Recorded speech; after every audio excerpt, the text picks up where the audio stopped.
Hello बच्चों, let's see the question. तो question में बोला है K alpha X rays of aluminium z equals to 13 and zinc z equals to 30 have wavelengths 887 picometer and 146 picometers. हमें Moseley law use करके find करनी है wavelength of K alpha X ray of iron. Okay, तो इसका solution देखते हैं। Moseley law होता है root nu equals to a into Z minus b, जहाँ पे ए और बी कोई कॉन्स्टेंट्स हैं, जेड क्या है हमारा एटॉमिक नंबर, न्यू फ्रीक्वेंसी है।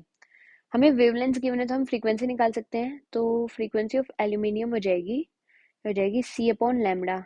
ये हो गया 3 × 10⁻8 अपॉन लैम्डा कितना है 887 पिकोमीटर्स है, तो ये 887 इंटू 10⁻⁻12। ये वैल्यू आ गई हमारे पास लैम्डा ए की, यहाँ सॉरी न्यू ए की यहाँ से 33.82 इंटू 10⁻16 हर्ट्ज।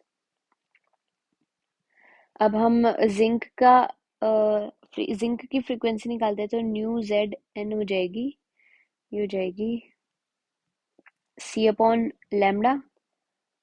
सी है 3 × 10⁸, और जिंक का लैम्डा कितना गिवन है 146 पिकोमीटर्स। 146 इंटू 10⁻12 यहाँ पे आ गया, तो इसे सोल्व कर लेंगे कि न्यू जेड आ जाएगा 2.055 इंटू 10⁻18 हर्ट्ज। ओके, तो हम ये न्यू की वैल्यू जो है फ्रीक्वेंसी की जो भी वैल्यू आई है हम मोस्टली लॉ में अप्लाई कर देते हैं। तो ये हो जाएगा एल्यूमिनियम के लिए हम लिखते हैं फॉर एल्यूमिनियम रूट न्यू है, तो इसका रूट अंडर रूट जो है वो हो जाएगा हमारे पास 5.815 into 10⁸ equals to a into Z कितना है एल्यूमिनियम का जेड है 13, तो ये गया 13 माइनस इंटू बी। कि जिंक के लिए हम सेम इक्वेशन लिखते हैं फॉर जिंक। जिंक का इसका अंडर रूट कितना हो जाएगा, इसका अंडर रूट हो जाएगा 1.4331 into 10⁹ equals to a into 30 minus b. Okay, ये हो गई हमारी सेकेंड इक्वेशन, ये फर्स्ट और ये सेकेंड। तो हमारे पास दो इक्वेशन है, दो वेरिएबल्स हैं। हम इन दोनों को क्या करते हैं, डिवाइड कर देते हैं। डिवाइड करेंगे तो आएगा 13 minus b upon 30 minus b equals to 5.815 into 10 raise to the power -1 upon में बचा 1.4331। ओके, तो यहाँ से सॉल्व करेंगे तो बी की वैल्यू हमारे पास आ जाएगी 1.3949। बी की वैल्यू जो है हम इस इक्वेशन में पुट कर देंगे, तो यहाँ से हमारे पास ए की वैल्यू आ जाएगी। ए की वैल्यू आ जाएगी 5 इंटू 10⁻7। अब हमें एल्यूमिनियम सॉरी आयरन के लिए निकालना है लैम्डा आयरन का। तो हम आयरन के लिए ये लो लगाते हैं, तो लिखते हैं फॉर आयरन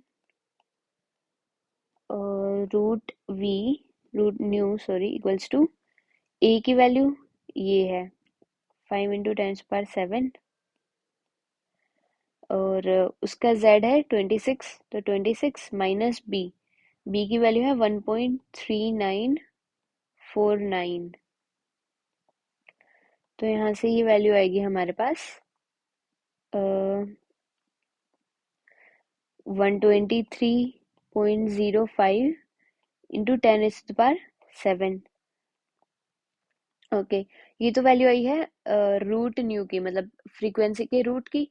तो अब अगर हमें क्या करना पड़ेगा, इसका स्क्वायर करना पड़ेगा। हम दोनों साइड क्या करते हैं, स्क्वायर कर देते हैं, तो ये आ जाएगा nu will be equal to 123 का स्क्वायर करते हैं, तो हम इसे 123 लिख देते हैं अप्रोक्सीमेटली। तो ये आएगा 15129 इंटू 10⁻14 हर्ट्ज। ये आ गई है आयरन की फ्रीक्वेंसी। फ्रीक्वेंसी आ गई है, तो हम यहाँ से वेवलेंथ निकाल सकते हैं। लैम्डा क्या होता है, लैम्डा होता है सी अपॉन न्यू, सेम फॉर्मूला। तो ये हो जाएगा 3 इंटू 10⁸ डिवाइडेड बाय 15129 इंटू 10⁻14। तो ये 10^14 ऊपर जाएगा, 14 और ऊपर है 8, तो 8 माइनस 14 कितना हो जाएगा, वो तो हो जाएगा 10^-6। ओके, तो ये तो 10^-6 हो गया। और नीचे कितना है, ये 15129 है। तो ये बचेगा 1.98 इंटू 10^, कितना बचा, -6 था। और हमने जीरो कितने लिए, 4 लिए, तो ये हो गया 10^-10, तो ये हो गया 1.98 एंगस्ट्रॉम। तो हमारा वेवलेंथ आ गई आयरन की 1.98 angstrom. I hope you got it. Best of luck.